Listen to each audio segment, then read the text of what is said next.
नमस्कार दोस्तों, एक बार फिर आप सभी का स्वागत है आपके अपने YouTube चैनल पर। इस वीडियो में हम हमारा जो सीरीज हमारी जो चल रही थी RS अग्रवाल बुक को हम लोग सोल्व कर रहे थे। इससे पहले वाले वीडियोज़ में हम 2-3 चैप्टर को कवर कर चुके हैं और आज से हम शुरू करेंगे मेंसुरेशन। आज से हम क्या शुरू करेंगे? मेंसुरेशन। मेंसुरेशन पे सबसे पहले एरिया पर बात करेंगे, क्षेत्रफल पर बात करेंगे। तो क्षेत्रफल का जो चैप्टर है RS अग्रवाल में, पहले हम एग्जाम्पल को सोल्व करेंगे, उसके बाद प्रश्नावली पर चलेंगे और जो भी फार्मूले हैं, जो भी कॉन्सेप्ट हैं, हम उसको साथ साथ बताते हुए चलेंगे प्रश्नों के दौरान। और उसका अलग से आपको एक ब्लैक बोर्ड पर लिखना ये सही नहीं रहेगा, आपका टाइम वेस्ट होगा, क्योंकि ऑलरेडी हम इस पर लिख दें फिर आप उसको उतारें, ये सब बेवकूफ़ी की चीज़ें हैं। सवालों के दौरान जो भी कॉन्सेप्ट होंगे, फॉर एग्जांपल आयत का अगर सवाल आ रहा है तो हम उसी दौरान आपको बता देंगे आयत का फार्मूला क्या है, किस तरीके से आयत के क्षेत्रफल को कैलकुलेट कर सकते हैं। सभी चीज़ों को हम प्रश्नों के दौरान ही सोल्व करते हुए चलेंगे। तो चलिए हम डायरेक्ट फार्मूले पर चलते हैं। इसके कुछ फार्मूले हैं तो प्रश्नों की तरफ चलते हैं। प्रश्नों के दौरान ही इसके फार्मूलों को हम आपको बताते हुए चलेंगे। तो चलिए देखिए, पहले तो कुछ चीज़ें समझ लीजिए। जैसे हमने यहाँ पर पढ़ेंगे क्षेत्रफल। अब क्षेत्रफल जैसे मेंसुरेशन दो तरीके का होता है, एक तो 2D होता है, एक 3D होता है। एक 2 डायमेंशियल होता है जिसमें लंबाई चौड़ाई के बारे में पढ़ना है, और एक 3 डायमेंशियल होता है जिसमें लंबाई चौड़ाई और ऊंचाई भी आ जाती है। तो 2D में आपको पढ़ना है आयत, वर्ग वगैरह। आयत, वर्ग हो गया, त्रिभुज हो गया, तो ये सब चीज़ें हैं जो चतुर्भुज, ये सब चीज़ें आपको 2D में पढ़नी है। और 3D में हम आगे पढ़ेंगे, उसमें आपको क्या पढ़ना है? बेलन हो गया, शंकु हो गया, गोला हो गया, छिन्नक हो गया, ये सब चीज़ें हम 3D में पढ़ेंगे। अब ये इसी तरीके से आप पढ़ते हुए चलिए, इनके लिए अलग से जो है आपका टाइम वेस्ट हम नहीं करेंगे। तो चलिए हम डायरेक्ट शुरू करते हैं। क्षेत्रफल हमारा चैप्टर है और उसके एग्जाम्पल की बात करेंगे आज, ठीक है। तो पहला एग्जाम्पल आप देखिए, डायरेक्ट, समय ज़्यादा वेस्ट नहीं करेंगे, डायरेक्ट पहला प्रश्न आपकी स्क्रीन पर क्या दे रखा है? एक आयताकार भूखंड की लंबाई और चौड़ाई क्रमशः 40 मीटर और 30 मीटर दी है। एक आयताकार भूखंड आपको दिया है। आयताकार की बात की गई है तो आयताकार आपको पता होगा। आयताकार क्या होता है? आयत क्या होता है? आयत क्या होता है कि इसकी आमने सामने की भुजाएं बराबर होती हैं और प्रत्येक जो है ये एंगल जो है ये 90 डिग्री होता है, ठीक है। पर आमने सामने की भुजाएं बराबर होती हैं और ये एंगल जो होता है वो 90 डिग्री का होता है। अब इसमें बोला गया है आयताकार भूखंड की लंबाई आपको दी है 40 मीटर, इसको लंबाई कहते हैं, और इसको चौड़ाई, तो 30 मीटर इसकी चौड़ाई दी गई है। बेसिक से सवाल है, क्योंकि अगर आप पहली बार देख रहे हैं तो आपको कुछ चीज़ें समझ में आएंगी। अगर आप देख चुके हैं, ये चीज़ें आपकी कंप्लीट हैं, तो आप YouTube में जो 3 डॉट का जो वो होता है ऑप्शन, उसमें जाके आप थोड़ा स्पीड जो है ज़्यादा कर लीजिए। चलिए देखिए क्या बोला गया है, विकर्ण की लंबाई ज्ञात कीजिए। इसका आपको विकर्ण, ये आयत का विकर्ण, एक ये आयत का विकर्ण होता है, एक ये, तो 2 आयत के विकर्ण होते हैं। तो आयत के क्षेत्रफल की बात की जाए, आयत का क्षेत्रफल की अगर बात की जाए तो आपको फार्मूला याद करना होगा, लंबाई गुणे चौड़ाई। लंबाई को L से लिखेंगे हम आने वाले सवालों में, चौड़ाई को B से लिखेंगे, समझ रहे हैं ना। तो आयत का क्षेत्रफल लंबाई गुणे चौड़ाई। अब आयत के अगर विकर्ण की बात की जाए तो विकर्ण को भी आप कैलकुलेट कर सकते हैं। देखिए आयत के विकर्ण को हम किस तरीके से, डायरेक्ट भी कुछ लोग फार्मूला डायरेक्ट याद रखते हैं। अब फार्मूला यहीं से बनेगा। देखिए ये तो आयत की लंबाई हो जाएगी, इसी में अगर बात करें तो ये आयत की चौड़ाई हो जाएगी। अब ये 90 डिग्री का बन रहा है, यानी कि ये समकोण त्रिभुज बन जाएगा। समकोण त्रिभुज में पाइथागोरस का प्रमेय आपको पता है क्या होता है?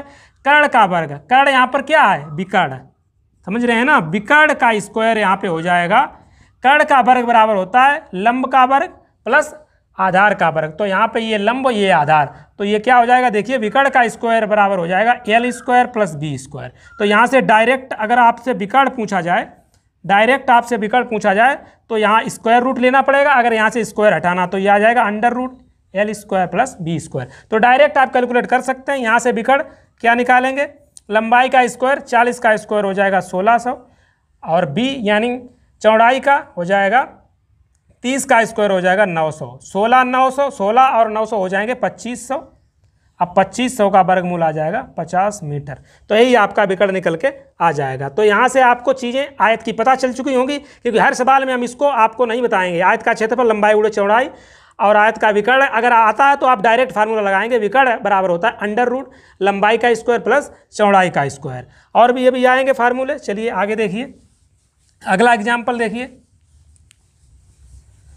अगले एग्जाम्पल देखिए क्या दिया, एक आयत की लंबाई 15 सेंटीमीटर दी है और जो भी जितने भी मेंसुरेशन के सवाल हैं आपको फिगर बना के लगाने हैं, ठीक है। आपको उसमें चित्र बनाना है, तभी आप उसको अच्छे से समझ पाएंगे और ट्रिक जो है उसकी आप खुद डेवलप कर पाएंगे, ठीक है। यहाँ पे ट्रिक कुछ नहीं होता है, बस जिसकी प्रैक्टिस अच्छी होती है उसे ट्रिक कहते हैं, और जिसकी प्रैक्टिस जो पहली बार पढ़ रहा है वो ट्रिक नहीं सोच पाता इतनी जल्दी, ठीक है। चलिए क्या बोला गया है, आयत की लंबाई 15 सेंटीमीटर है, लंबाई यही होती है, और चौड़ाई कितनी है, चौड़ाई नहीं इसमें दी गई है, और विकर्ण आपको दिया है, विकर्ण आपको दिया है 17 सेंटीमीटर। आपसे पूछा गया आयत का क्षेत्रफल बताइए। आयत का क्षेत्रफल के लिए आपको लंबाई चौड़ाई पता होना चाहिए, लंबाई तो पता है, चौड़ाई हमें पता नहीं है। तो इसके आपको दो तरीके हैं, दो तरीके से ज़्यादातर सवालों में आपको दो तरीके बताऊंगा। एक तो बेसिक जो आपको पता है, इसकी किताब में आपको उसका सॉल्यूशन मिल जाएगा। एक शॉर्टकट जिसको कह सकते हैं। अब शॉर्टकट को ये नहीं कि वो आपको याद करना है, बिल्कुल आपके समझ में आएगा। तो देखिए, अब ये देखिए, ये तो हमें दिया है विकर्ण, और ये लंबाई हमें दी है, चौड़ाई पता करनी होगी तभी तो हम क्षेत्रफल निकाल पाएंगे। अब ये बन रहा है समकोण त्रिभुज। समकोण त्रिभुज में आपको अगर ट्रिपलेट याद हैं, ट्रिपलेट याद भी नहीं करने होते, वो तो प्रैक्टिस करते करते अपने आप आ जाते हैं, तब भी आप इस सवाल को जल्दी से लगा सकते हैं। ट्रिपलेट देखिए क्या होता है, यहाँ पे 17 आना है, तो यहाँ पे क्या आएगा, देखिए कर्ण का वर्ग बराबर होता है लंब का वर्ग धन आधार का वर्ग। तो कर्ण का वर्ग कितना हो जाएगा, 17 का वर्ग हो जाएगा 289, 15 का वर्ग क्या हो जाएगा 225, और यहाँ पे हमें पता नहीं है तो यहाँ को हम x मान लेते हैं। तो इसको इधर भेज देंगे तो क्या आ जाएगा, ये आ जाएगा 64 बराबर x, तो x बराबर 8। तो हमने ये निकाल ली, कितनी आ गई 8। तो अब आप डायरेक्ट बता सकते हैं इसका क्षेत्रफल क्या हो जाएगा, लंबाई गुणे चौड़ाई, यानी 15 × 8 = 120 वर्ग मीटर, ठीक है। वर्ग मीटर है या वर्ग सेंटीमीटर, जिसमें सेंटीमीटर, ठीक है। इकाई को आपको ध्यान रखना है, और क्षेत्रफल की इकाई होती है वर्ग इकाई। वर्ग तो आपको लगाना है। अब वो भुजाएं किस में दी गई हैं, सेंटीमीटर में दी गई हैं तो वर्ग सेंटीमीटर क्षेत्र, और अगर मीटर में दी गई हैं भुजाएं तो वर्ग मीटर, डेसीमीटर में वर्ग डेसीमीटर। तो वर्ग इकाई होता है क्षेत्रफल का, ठीक है। तो इसका आपको निकल के आ गया, इसका एरिया, इसका क्षेत्रफल 120। तो अगर जिसको ये ट्रिपलेट याद होगा तो वो डायरेक्ट लगा देगा 8, 15, 17। ये ट्रिपलेट का मतलब होता है समकोण त्रिभुज की भुजाएं, ठीक है। ये समकोण त्रिभुज की भुजाएं हैं। समकोण त्रिभुज में सबसे बड़ी भुजा कर्ण होती है। अब ट्रिपलेट किसको कहते हैं, ट्रिपलेट कैसे चेक करेंगे ये है या नहीं है। इसमें सबसे बड़ी भुजा का वर्ग जो है शेष दो भुजाओं के वर्गों के योग के बराबर होना चाहिए। देखिए 17 का वर्ग होगा 289, ठीक है, और 15 का वर्ग होगा 225, और 8 × 8 = 64। इनका योग करेंगे तो यही आ जाएगा। तो ये ट्रिपलेट होते हैं जिसमें सबसे बड़ी भुजा का वर्ग जो है शेष दो भुजाओं के वर्गों के योग के बराबर होते हैं, जैसे 3, 4, 5, ये भी ट्रिपलेट है। तो ये अगर ट्रिपलेट आपको पता है तो इनको आप फास्ट लगा सकते हैं, नहीं तो तब भी कोई दिक्कत नहीं याद है तब भी आप लगा सकते हैं। चलिए अगला सवाल देखिए, एक कमरा 20 मीटर लंबा है, 15 मीटर चौड़ा है, इसके फर्श पर 60 सेंटीमीटर चौड़ी दरी बिछाने का खर्च 20 रुपये प्रति मीटर की दर से कितना होगा। अब एक बात बताइए, कमरा जो है आयताकार है, कमरा जो है वो आयताकार है, इसकी लंबाई दी गई है 20 मीटर और चौड़ाई दी है 15 मीटर। अब इस पर दरी बिछानी है, तो यहाँ से एक चीज़ आप समझ लीजिए, बस सवाल में कुछ नहीं है। अगर इस पर दरी बिछाएंगे तो जो आयत का क्षेत्रफल होगा वही दरी का क्षेत्रफल होगा। इस पॉइंट को आप समझ रहे हैं ना, इस पर हम दरी बिछाएंगे, इसका मतलब इसका क्षेत्रफल जो होगा, इस कमरे का जो क्षेत्रफल होगा वही दरी का क्षेत्रफल होगा। तो इन दोनों के क्षेत्रफल को बराबर कर सकते हैं, बिल्कुल कर सकते हैं। तो कर दीजिए, ये कमरे का क्षेत्रफल हो जाएगा लंबाई गुणे चौड़ाई। आयताकार है ना, आयताकार का क्षेत्रफल होता है लंबाई गुणे चौड़ाई। अब दरी भी आयताकार होगी, तो दरी की क्या दी गई है, लंबाई चौड़ाई दी है, इसमें चौड़ाई तो दी है। आपको चौड़ाई पता है, लंबाई नहीं पता है। लंबाई हमने मान ली x, और चौड़ाई हमें पता है 60 सेंटीमीटर। हमने कहा यूनिट का आपको खास ध्यान रखना है, ये सेंटीमीटर में दिया है, ये मीटर में दिए हैं, तो इसको भी हम मीटर में चेंज कर लेते हैं 100 का भाग देके, ठीक है। चलिए सोल्व कर दीजिए, 0 से 0 चला जाएगा, 2 × 3 = 6, 2 × 5 = 10, काटे तो काट दीजिए, 3 × 5 = 15, तो कितना आएगा, 20 × 5 = 100, 100 × 5 = 500, यानी x बराबर 500 मीटर, ठीक है। ये हमारी लंबाई निकल के आ गई, दरी की लंबाई निकल के आ गई। पूछा गया है 20 रुपये प्रति मीटर की दर से, 20 रुपये प्रति मीटर की दर से टोटल कितना मीटर है, 500 मीटर। 20 का गुणा कर दीजिए तो आपका आ जाएगा 10,000। तो कितना खर्चा टोटल आएगा, 10,000 रुपये जो है इसमें खर्चा आएगा दरी बिछाने का, ठीक है। तो इससे आप आसानी से लगा सकते हैं। एक बेसिक सा कॉन्सेप्ट था, इसमें कुछ नहीं था। क्या कॉन्सेप्ट था, क्योंकि दरी जो है आयताकार कमरे में बिछा रहे हैं, तो जो आयताकार कमरे का क्षेत्रफल होगा वही दरी का क्षेत्रफल होगा। आगे देखिए, एक आयताकार पार्क की लंबाई 90 मीटर है, चौड़ाई 60 मीटर है। एक आयताकार पार्क बना लिया हमने, ये आयताकार पार्क है, इसकी लंबाई जो है 90 मीटर है और चौड़ाई जो है 60 मीटर है। आगे बोला गया है इसके अंदर चारों ओर 5 मीटर चौड़ा रास्ता है। इसके अंदर जो है 5 मीटर चौड़ा रास्ता है। आपको हो सकता है इसका डायरेक्ट ट्रिक भी पता हो, कोई दिक्कत नहीं, आप ट्रिक लगाइए अगर आपको याद है। हो सकता है इसका एक डायरेक्ट ट्रिक भी आते हैं, अगर आपको रटा हुआ है तो आप उससे भी लगा सकते हैं, लेकिन ये बेसिक तरीका है कि वो ट्रिक कभी भी आप भूल सकते हैं। तो इसमें देखिए ये 90 मीटर लंबाई, चौड़ाई जो है 60 मीटर, इसके अंदर 5 मीटर चौड़ा रास्ता है। ये जो है 5 मीटर है, ये आपको समझना है। ये जो है 5 मीटर चौड़ा रास्ता है। रास्ते की चौड़ाई कितनी है? 5 मीटर। आगे बोला गया है इस रास्ते पर 15 प्रति वर्ग मीटर की दर से रोड़ी बिछाने का खर्च क्या होगा। अब इसी लाइन को आप समझ लीजिए।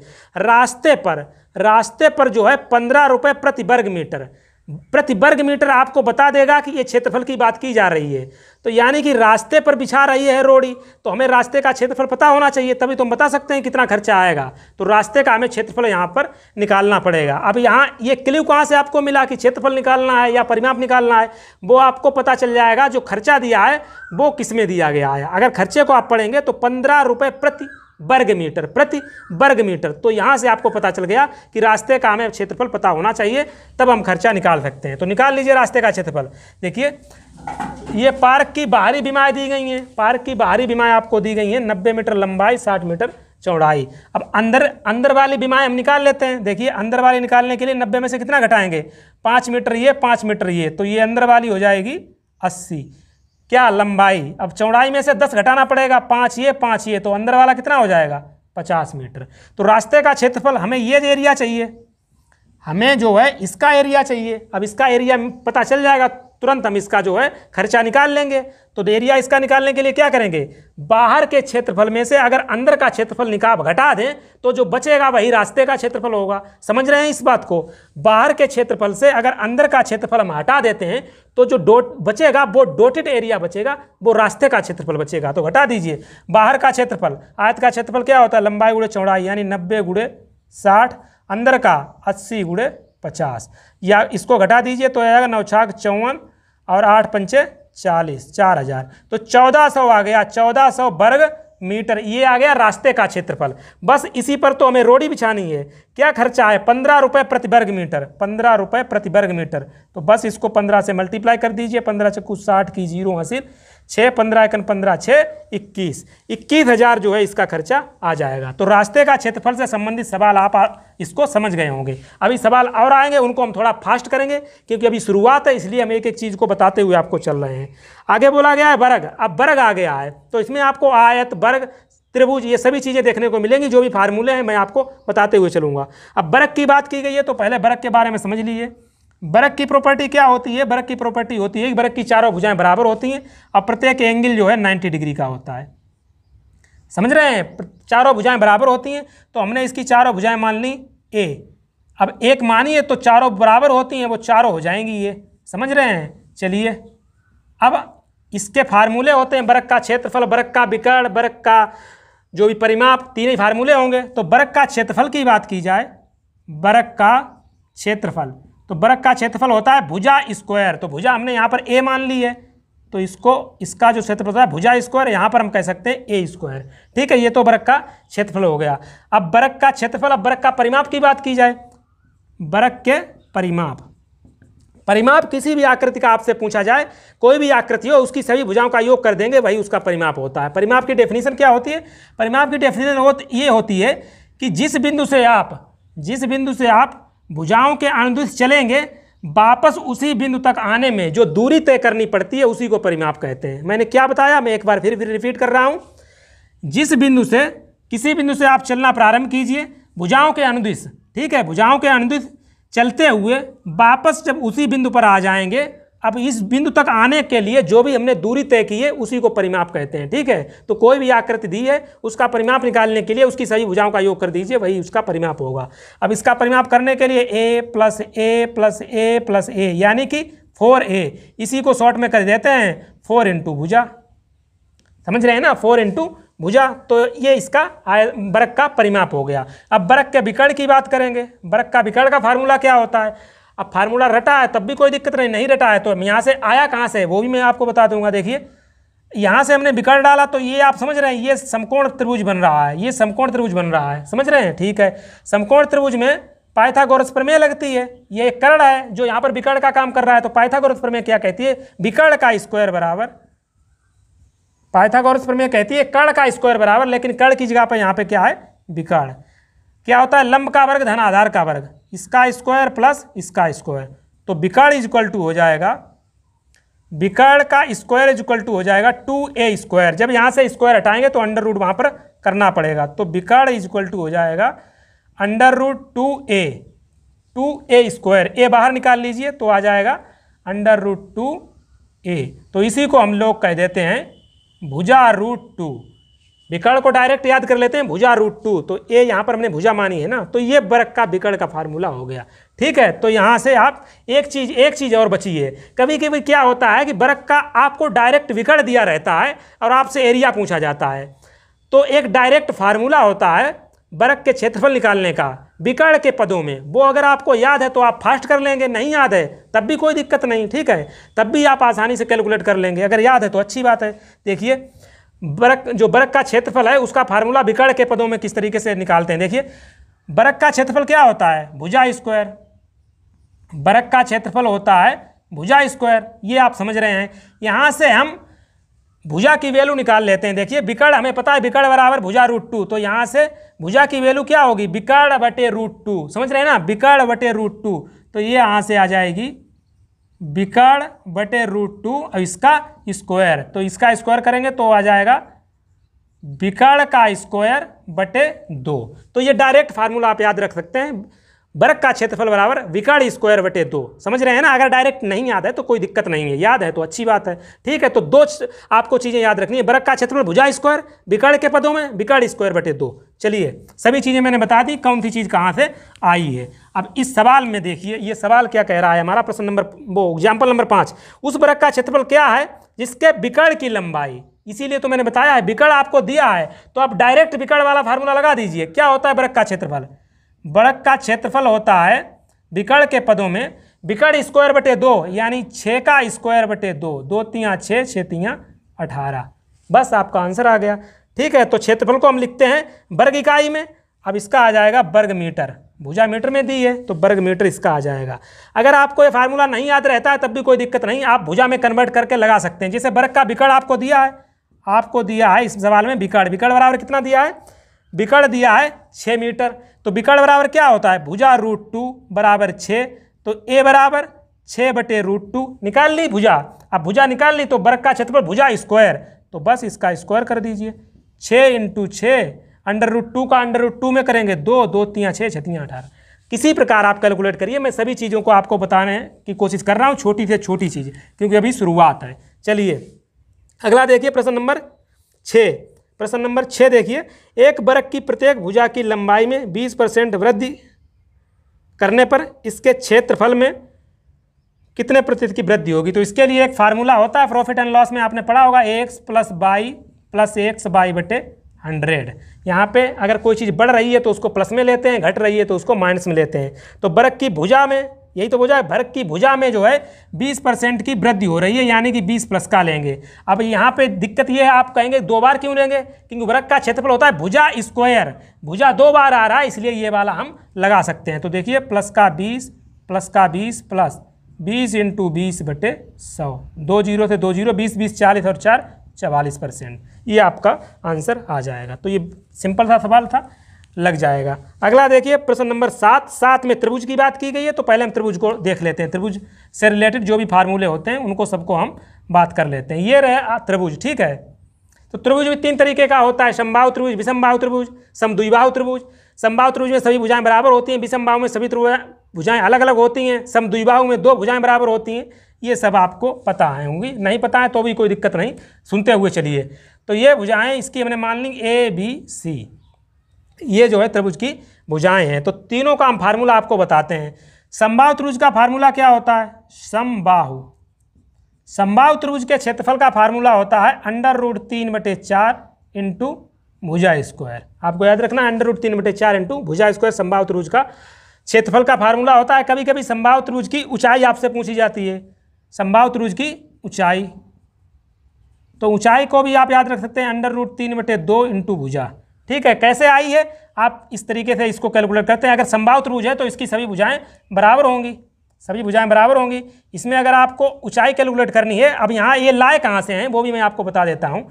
अब यहाँ से देखिए, हमें ऊंचाई हमने निकाल ली, ये हमें निकालना है, तो ये हो जाएगी a/2, ये हो जाएगी a/2। हमें h कैलकुलेट करना है। ये देखिए समकोण त्रिभुज बन रहा है, समकोण त्रिभुज में पाइथागोरस प्रमेय लगा देंगे तो कर्ण का स्क्वायर बराबर लंब का वर्ग धन आधार का वर्ग। ठीक है, इस समकोण त्रिभुज में तो इसका a², ये हो जाएगा a²/4 plus h²। h² calculate करने के लिए इसको इधर भेज देंगे, तो h² बराबर a² माइनस a²/4, 4 × 4 में से 1 चला जाएगा तो कितना बचेगा 3 a²/4।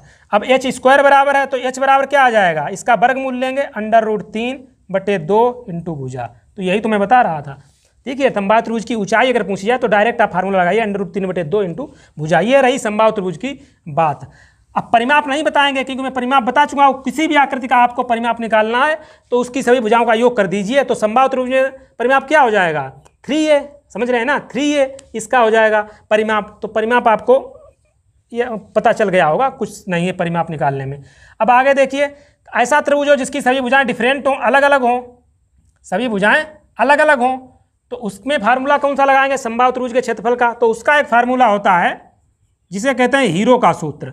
अब ये एक यूनिवर्सल फार्मूला है, ये आप किसी में भी लगा सकते हैं। अब फॉर एग्जांपल आप समबाहु त्रिभुज का फार्मूला भूल गए एग्जाम में तो आप हीरो सूत्र लगा दीजिए, कोई दिक्कत नहीं। समद्विबाहु का भूल गए हैं, समद्विबाहु का हम वैसे भी नहीं बताएंगे, तो समद्विबाहु का भी आप ये जो है बिल्कुल सभी के लिए हो जाएगा ये फार्मूला जो हीरो सूत्र है। क्या हीरो सूत्र है, इसको आप देखिए, इसको ये सूत्र है हीरो का सूत्र, s into S minus A into S minus B into S minus C. अब यहाँ पे s क्या है, s कहाँ से लाएंगे, ए बी सी तो आप पता कर लेंगे कि त्रिभुज की भुजाएं हैं जो सवाल में दी हुई होंगी। अब यस कहाँ से कैलकुलेट करेंगे, तो यस होता है अर्ध परिमाप। इसको कहते हैं, कैलकुलेट करते हैं a + b + c/2, मतलब तीनों भुजाओं का योग कर लीजिए, 2 का भाग दीजिए, उससे आप यस को कैलकुलेट कर सकते हैं। अब आपको यस पता है, तीनों भुजाएं पता है, आप हीरो का सूत्र तुरंत लगा दीजिए। ठीक है, तो ये हीरो का सूत्र है, इससे जो है आप किसी भी त्रिभुज का क्षेत्रफल निकाल सकते हैं। ठीक है, तो ये रहे त्रिभुज के कुछ फार्मूले। अब चलिए आगे इस सवाल को देखिए क्या बोला गया है। अब समकोण त्रिभुज अगर दिया है, समकोण त्रिभुज का एरिया आपको पता करना है। तीनों भुजाएं अगर आपको दी हैं, देखिए अगर आपको समकोण त्रिभुज दिया है तो इसका भी एक फार्मूला होता है। क्या होता है इसका फार्मूला, इसका फार्मूला होता है 1/2 आधार गुणे ऊंचाई, आधार गुणे ऊंचाई, आधार गुणे लंब।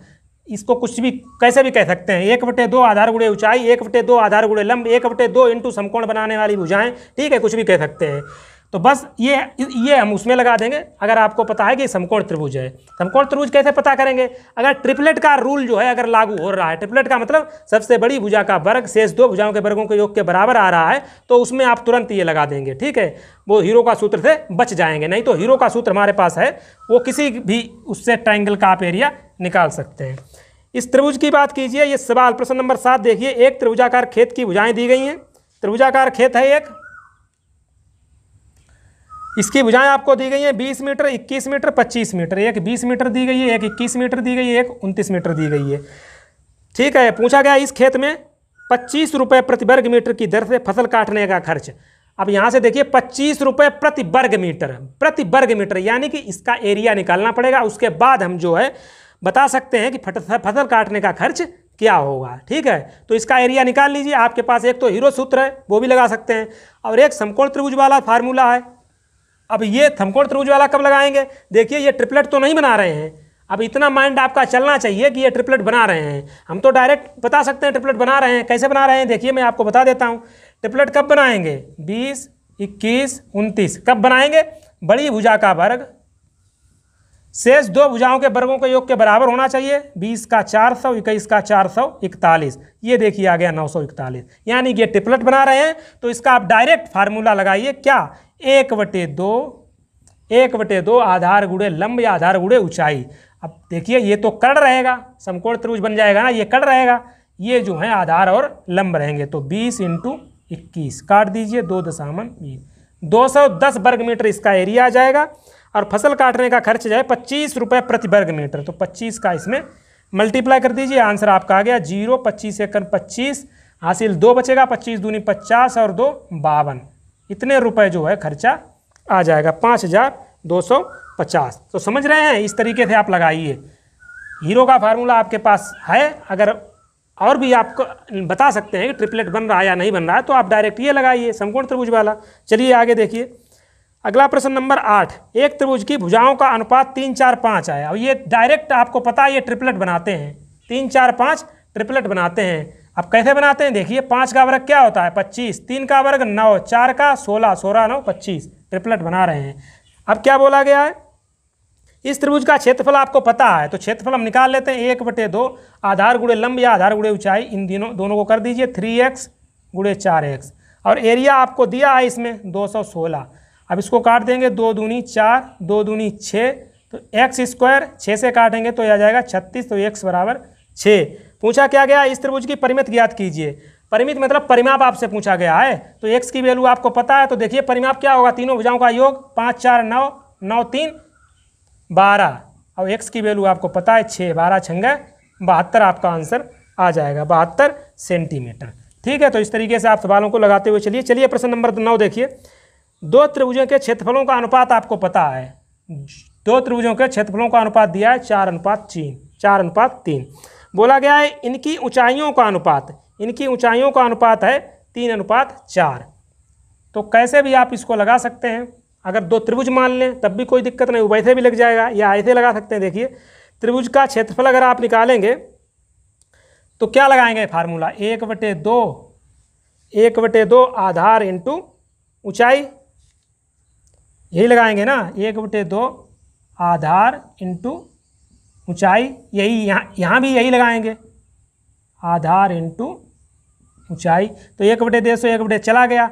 अब पता क्या करना है इसमें आपको ऊंचाई दी है, ऊंचाई की वैल्यू दी है, क्या दी है ऊंचाई की वैल्यू, ऊंचाई की वैल्यू दी है 3:4, यानी कि 3/4 बराबर 4/3।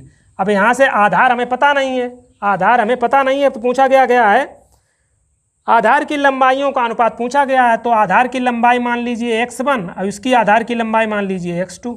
अब इनकी लंबाई का पूछा गया है तो इसको क्रॉस मल्टीप्लाई कर दीजिए, भेज दीजिए उधर, इसको जब उधर भेजेंगे तो ये क्रॉस मल्टीप्लाई हो जाएगा, क्या पहुंच जाएगा 4/3, तो x1/x2 तो 16/9, तो 16:9 जो है इसका आंसर आ जाएगा। ठीक है, तो इस तरीके से आप इसको लगा सकते हैं। तरीके कुछ भी हो सकते हैं इसको लगाने के, सबके अलग अलग तरीके हैं, तो कोई भी तरीका आप फॉलो करिए। चलिए प्रश्न नंबर 10 देखिए। एक समकोण त्रिभुज का आधार 12 सेंटीमीटर, एक समकोण त्रिभुज बोला गया है, इसका आधार 12 सेंटीमीटर है।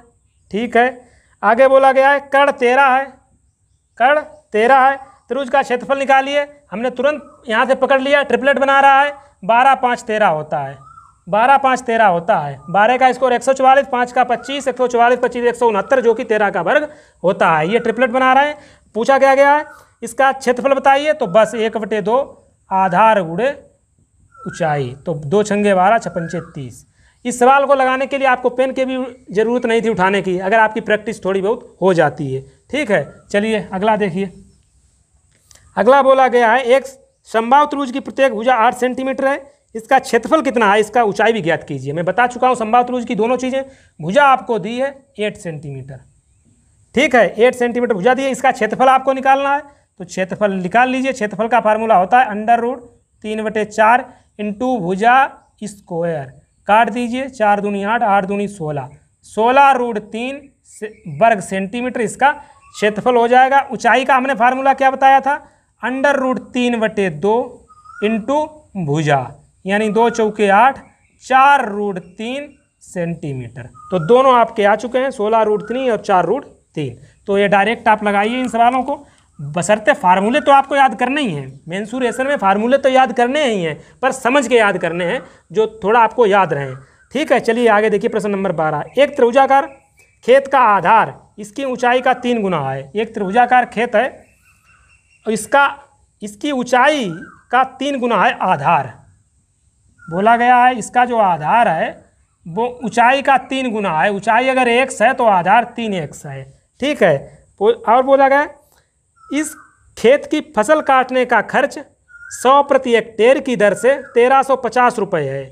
ठीक, इसका आधार की ऊंचाई ज्ञात कीजिए। इस चीज़ को ध्यान से समझिए। देखिए इस खेत की फसल काटने का खर्च जो है 100 रुपये प्रति हेक्टेयर की दर से 1350 रुपये है। अब यहाँ से आप क्षेत्रफल निकाल सकते हैं डायरेक्ट खेत का। कैसे निकाल सकते हैं, थोड़ा आप सोचिए। ये जो खर्चा आया है 1350 रुपये, 100 रुपये प्रति, क्या बोला गया है, 100 रुपये प्रति हेक्टेयर की दर से ये खर्चा आया है। इसका मतलब इन्होंने पहले क्षेत्रफल कैलकुलेट किया होगा, फिर 100 का गुणा किया होगा, तब ये आया होगा। ये चीज़ आप समझ रहे हैं, थोड़ा पीछे जाकर समझिए। खर्चा निकाला होगा, किस तरीके से निकाला होगा, पहले इन्होंने इसका क्षेत्रफल कैलकुलेट किया होगा, फिर उसमें 100 का मल्टीप्लाई किया होगा, तब ये खर्चा आया होगा। अगर हम इसमें 100 का भाग दे दें तो ये हमारा क्षेत्रफल निकल आके आ जाएगा खेत का। इस चीज़ को आप समझ रहे हैं, यही चीज़ आपको पकड़नी है। अगर इसमें 100 का भाग दे दें तो ये हमारा क्षेत्रफल निकल के आ जाएगा। तो बस 100 का भाग दे दीजिए, क्षेत्रफल निकल के आ जाएगा। काट दीजिए तो ये आ जाएगा 13.5 हेक्टेयर। एक हेक्टेयर में 10,000 वर्ग मीटर होते हैं। तो हेक्टेयर को वर्ग मीटर में चेंज करने के लिए 10,000 से मल्टीप्लाई कर देंगे तो आ जाएगा 13, 5 और ये 3 0, ठीक है, इतना आ जाएगा वर्ग मीटर में। ये आ गया हमारा एरिया। बस अब आप एरिया निकाल सकते हैं। एरिया का फार्मूला क्या होता है त्रिभुज का, 1/2 आधार गुणे ऊंचाई। आधार 3x है, ऊंचाई x है, बराबर 135 000। काट दीजिए। देखिए 2 तो उधर मल्टीप्लाई में चले जाएंगे, 3 से जब इसको काटेंगे तो ये आएगा 45, ठीक है। अब ये आ जाएगा x² = 45 दूनी 90 30, तो x बराबर आ जाएगा 300। पूछा आपसे क्या गया है, इसका आधार तथा ऊंचाई ज्ञात कीजिए। तो आधार इसका हो गया, x की वैल्यू हमें पता है 300 है, तो आधार हो गया 900 और ऊंचाई हो गई 300, ठीक है। आधार हो गया 900, ऊंचाई हो गई 300। तो इस तरीके से आप कैलकुलेट कर सकते हैं। एक पॉइंट सिर्फ इस सवाल में आपको ध्यान रखना है कि इसमें एक जो लाइन दी गई है, क्या लाइन दी गई है, इसका फसल काटने का जो खर्च है ना वो 100 रुपये प्रति हेक्टेयर की दर से 1350 रुपये है। इसका मतलब पहले इन्होंने इसका एरिया निकाला होगा हेक्टेयर में, फिर 100 का मल्टीप्लाई किया होगा, तब आया होगा 1350। अब इससे हम एक चीज़ निकाल सकते हैं कि अगर इसमें हम 100 का भाग दे दें तो हमें एरिया मिल जाएगा, किसमें, हेक्टेयर में। अब इसको वर्ग मीटर में चेंज करने के लिए 10,000 से मल्टीप्लाई कर देंगे, ठीक है। बस यही एक लाइन में समझने वाली, और कुछ नहीं खास था। चलिए अगला देखिए। एक समांतर चतुर्भुज का आधार इसकी ऊंचाई से दुगना है। समांतर चतुर्भुज का जो उसका आधार है, समांतर चतुर्भुज का आधार है इसकी ऊंचाई से दुगना है। ऊंचाई अगर x है तो आधार 2x है। पूछा गया इसका क्षेत्रफल 72 है। समांतर चतुर्भुज जो बोला गया है तो इसका क्षेत्रफल का फार्मूला होता है आधार गुणे ऊंचाई। क्या होता है समांतर चतुर्भुज का, आधार गुणे ऊंचाई, बराबर आपको दे रखा है सवाल में 72। तो गुणा कर दीजिए 2x × x यानी 2x² = 72। 2 से काट देंगे, 36 दूनी 72, x बराबर आ जाएगा 6। क्या बोला गया है, ऊंचाई ज्ञात कीजिए। x की वैल्यू होगी भाई आपकी ऊंचाई होगी 6 आ जाएगी, 6 सेंटीमीटर इसकी ऊंचाई आ जाएगी। चलिए आगे देखिए। आगे है प्रश्न नंबर 14। एक समचतुर्भुज की प्रत्येक भुजा। अब समचतुर्भुज की बात की गई है। समचतुर्भुज में क्या होता है, आमने सामने की भुजाएं बराबर हो जाती हैं, ये होता है समचतुर्भुज, ठीक है। इसमें आपसे बोला गया है कि प्रत्येक भुजा, क्योंकि समचतुर्भुज की सभी भुजाएं बराबर होती हैं, तो प्रत्येक भुजा जो है 20 सेंटीमीटर है। प्रत्येक भुजा 20 सेंटीमीटर है। और बोला गया है तथा इसके विकर्ण की लंबाई 24 है। 2 विकर्ण होते हैं, इसकी हम माने ले रहे हैं ये जो है टोटल 24 है। और समचतुर्भुज के विकर्ण जो हैं समद्विभाजित करते हैं, ठीक है, 90 डिग्री पर समद्विभाजित करते हैं। अब ये कोण कितना रहेगा, ये कोण 90 डिग्री रहेगा। अब समद्विभाजित करते हैं, पूरा जो है 24 है, तो इसका मतलब 12 ये हो जाएगा, 12 ये हो जाएगा। इस चीज़ को आप समझते हुए चलिए समचतुर्भुज में।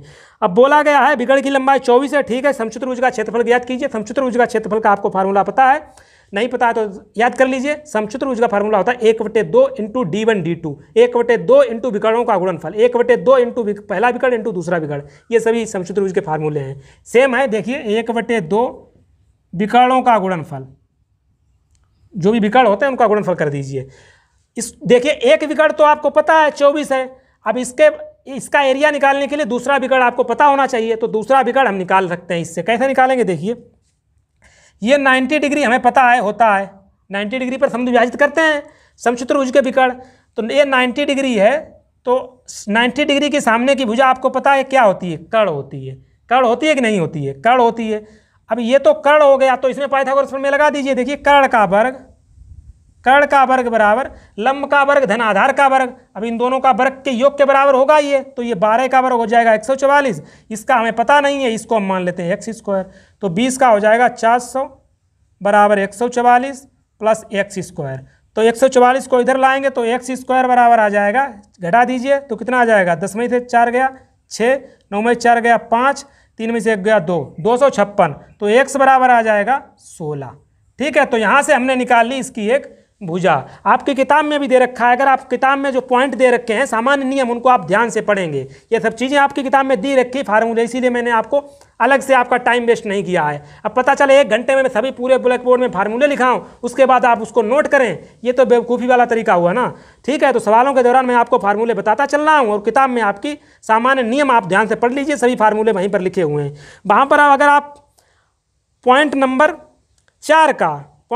4 का सब पॉइंट जो है, पॉइंट नंबर 5 का सब पॉइंट नंबर 3 अगर पढ़ें ध्यान से, तो आपको ये फार्मूला इस सवाल में कुछ नहीं नजर आएगा। क्या लिखा है पॉइंट, किसी समचतुर्भुज के विकर्णों के आधे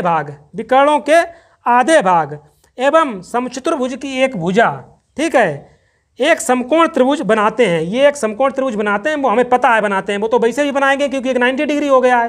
ठीक है, तो क्या कह रहा है कि जिसका कर्ण है इस समकोण त्रिभुज की कर्ण जो है वो समचतुर्भुज की भुजा होगी। मैंने क्या कहा, इस समकोण त्रिभुज का जो कर्ण होगा वो समचतुर्भुज की भुजा होगी। ठीक है, तो यही इस पॉइंट को अगर ध्यान से पढ़ेंगे तो ये आपका हो जाएगा। तो आपने निकाल लिया, क्या बोला गया इसमें, आपको निकालना क्या है, एरिया निकालना है समचतुर्भुज का। बस अब आपको पता है 1/2 विकर्णों का गुणनफल। एक विकर्ण आपको पहले ही से पता था 24, एक आपने अभी 16 निकाल लिया, पूरा विकर्ण कितना हो जाएगा 32। तो बस आप काट दीजिए, 16 दूनी 32, 16 चौके 64 की 4 हासिल 6, 16 दूनी 32 और 6 38, 384 आपका आंसर आ जाएगा, 384 वर्ग सेंटीमीटर। समझ रहे हैं। तो समचतुर्भुज में आपको ध्यान रखना है एरिया का फार्मूला 1/2 d1d2 × 1/2 इंटू विकर्णों का गुणनफल। ठीक है, और समचतुर्भुज के विकर्णों के आधे भाग और समचतुर्भुज की एक भुजा समकोण त्रिभुज बनाते हैं, और जिसमें जो समचतुर्भुज की जो भुजा होती है वो कर्ण का काम करती है। चलिए एक सवाल देखिए 15। एक पहिया 88 किलोमीटर की दूरी तय करने में 4000 चक्कर लगाता है, पहिए की त्रिज्या ज्ञात कीजिए। सर्किल की यहाँ पर बात की गई है, एक पहिया है, ये आपका पहिया रहा। हम थोड़ा स्याही इसमें डाल लेते हैं, थोड़ा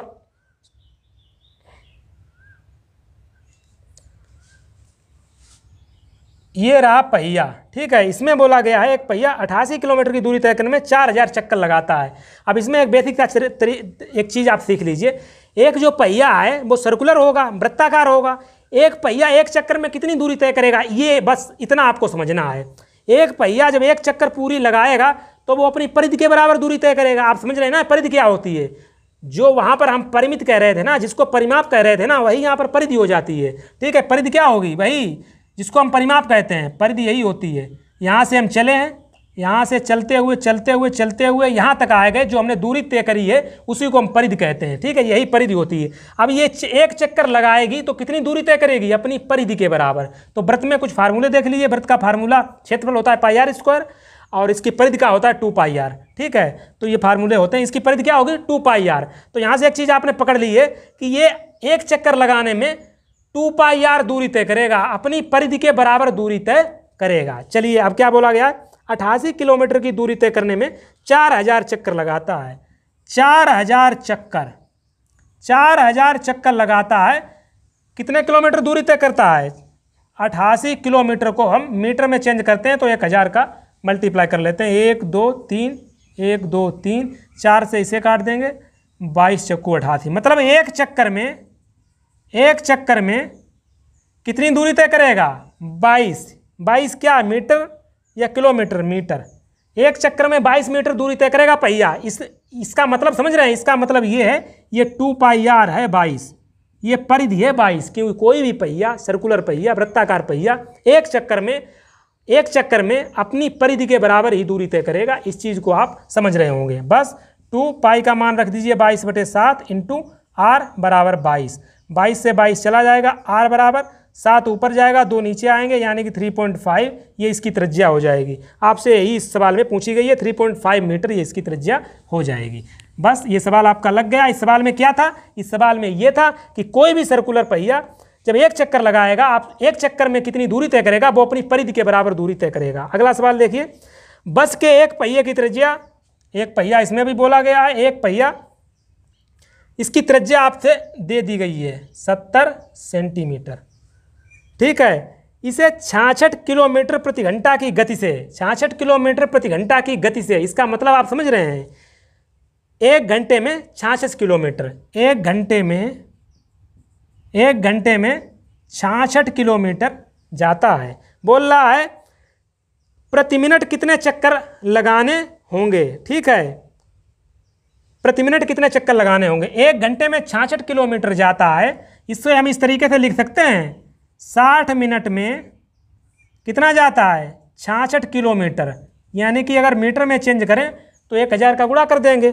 ठीक है, तो एक मिनट में इतना, यहाँ से 60 मिनट में इतना, तो एक मिनट में इसमें हम 60 से भाग दे देंगे, तो भाग दे दीजिए, ये चला जाएगा, ये यहाँ से कट जाएगा, 1100 मीटर। एक मिनट में 1100 मीटर जाता है, एक मिनट में 1100 मीटर जाता है। क्या बोला गया है, प्रति मिनट कितने चक्कर लगाएगा। अब ये यहाँ से एक चीज़ और निकाल लीजिए, एक चक्कर में कितनी दूरी तय करता है, दूरी टोटल कितनी तय करनी है, 1100 मीटर। तब हमें पता चल जाएंगे कितने चक्कर लगेंगे, समझ रहे हैं ना। तो एक चक्कर में कितनी दूरी, अपनी परिधि के बराबर 2πr, 2 22/7 r आपको पता है 70, काट दीजिए 7.70, तो ये कितना हो जाएगा, 22 दूनी 44, 440 सेंटीमीटर। ठीक है, 440 सेंटीमीटर में दिया है। ठीक है, ये मीटर में दिया है, तो इसको जो है हम मीटर में ही कन्वर्ट कर लेते हैं। 100 का भाग दे दीजिए, 0 और इसको काट दीजिए, 2 पंचे 10, 22, तो ये आ जाएगा 22/5 मीटर। ठीक है, तो एक चक्कर में कितना दूरी तय करता है, 22/5, लेकिन दूरी कितनी तय करनी है, 1100 मीटर। तो कितने चक्कर लगाने होंगे, एक चक्कर से भाग दे दीजिए, 22/5 ऊपर चला जाएगा, काट दीजिए, 22 पंचे 110, 5 25, 250 चक्कर प्रति मिनट लगाने होंगे। यही इसका आंसर हो जाएगा।